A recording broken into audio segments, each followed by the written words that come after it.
let's look at the Zulu state social as well as economic organization.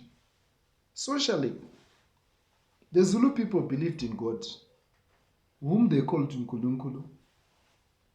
They also believed in ancestral spirits called the Amadlos, whom they could communicate with through times of need and trouble.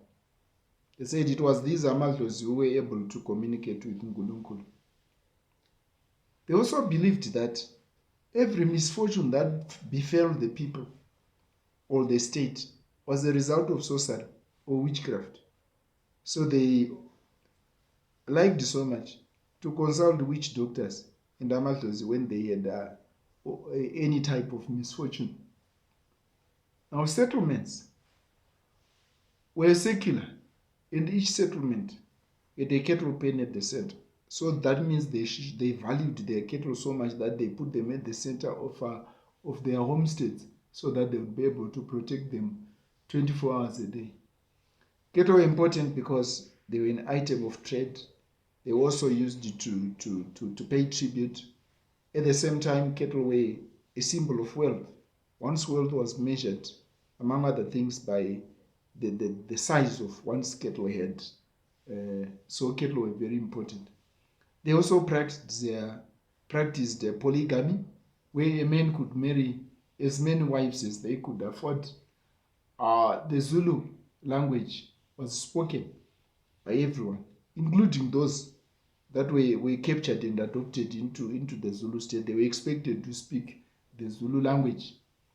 The Inqwala ceremony was initiated by the king, and every Zulu had to attend the ceremony once a year as a sign of unity. And then there was the Inkatha, which was a national ceremony that also promoted Zulu identity. Economically, the Zulu cultivated a number of crops, the traditional crops that the other Nguni states cultivated. They also kept cattle and goats. We talked about the importance of cattle.